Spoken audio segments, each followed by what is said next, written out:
Promises. They are so important in our lives, especially those that God makes to us. Promises are important in another story too, and that is The Princess Bride.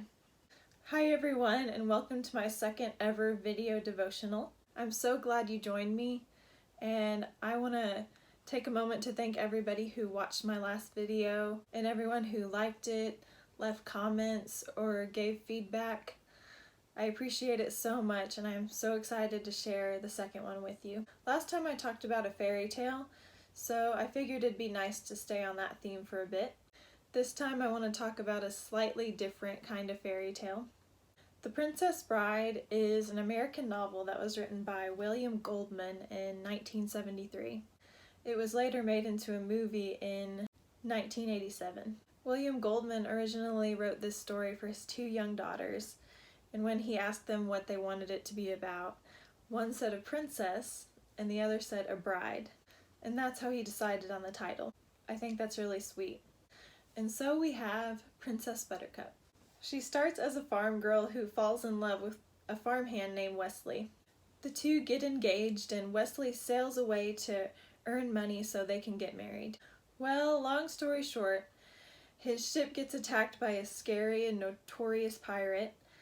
Word gets sent back to Buttercup that Wesley is no more, and she becomes heartbroken. 5 years go by, and she agrees to marry the seemingly charming, but secretly not so much, Prince Humperdinck. She then gets kidnapped by three guys named Vizzini, Fezzik, and Inigo Montoya, each of which has some impressive skill or ability. All of them are pursued by a mysterious masked man that eventually overcomes all three of Buttercup's kidnappers. After he frees Buttercup, it's revealed that the masked man is actually Wesley, who's alive after all. He asked Buttercup why she didn't wait for him, why she went ahead and agreed to marry Prince Humperdinck, because he told her he would come back for her. And Buttercup is like, "Well, you were dead." Wesley then says, "Death cannot stop true love. All it can do is delay it for a while." And then Buttercup says what I find to be one of the most important lines of the movie, "I'll never doubt again."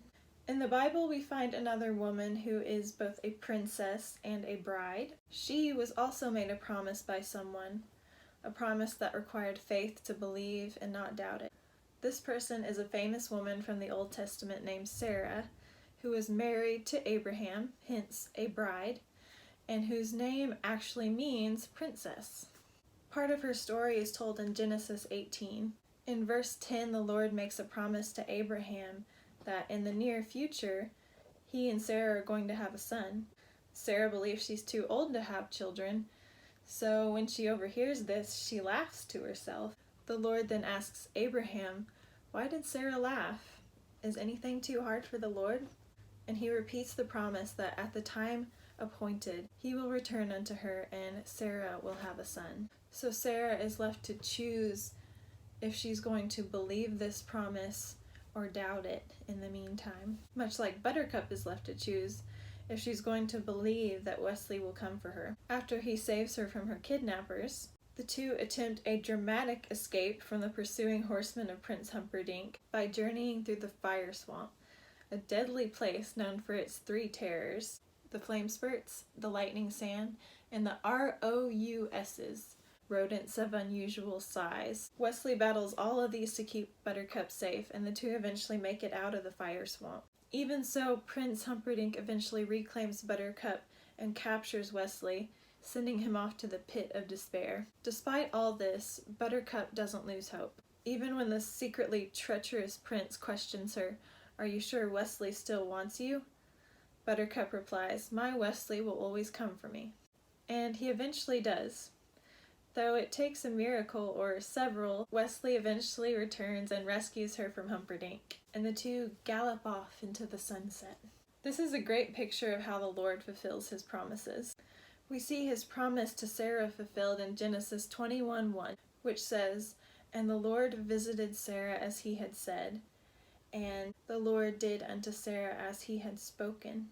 In that time, Sarah had kept faith as well. Hebrews 11:11, known as the Hall of Faith chapter, tells us that she had judged him faithful who promised. We can trust someone to keep their promises if we find them faithful, if we really know their character and know them to be reliable and have our best interests at heart. So it is with the Lord.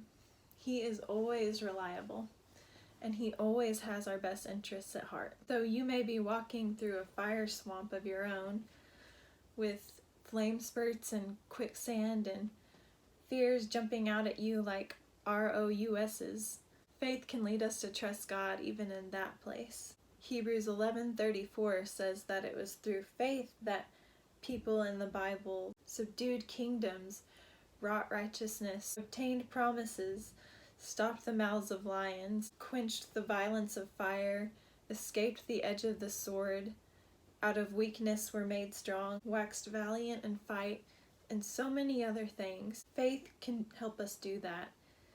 And faith in God comes by hearing God through His Word, getting to know Him better through it, and seeing just how faithful He has always been.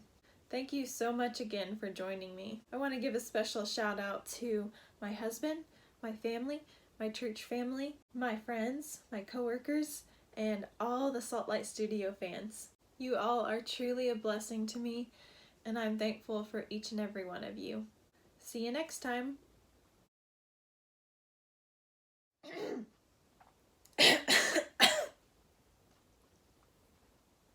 Oh, I can see his tail again. Okay, how are we gonna fix this, Cheshire?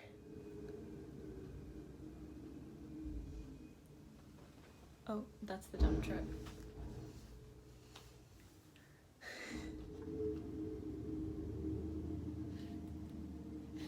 Okay. She starts as a farm It's okay, I'm back. And that's a wrap.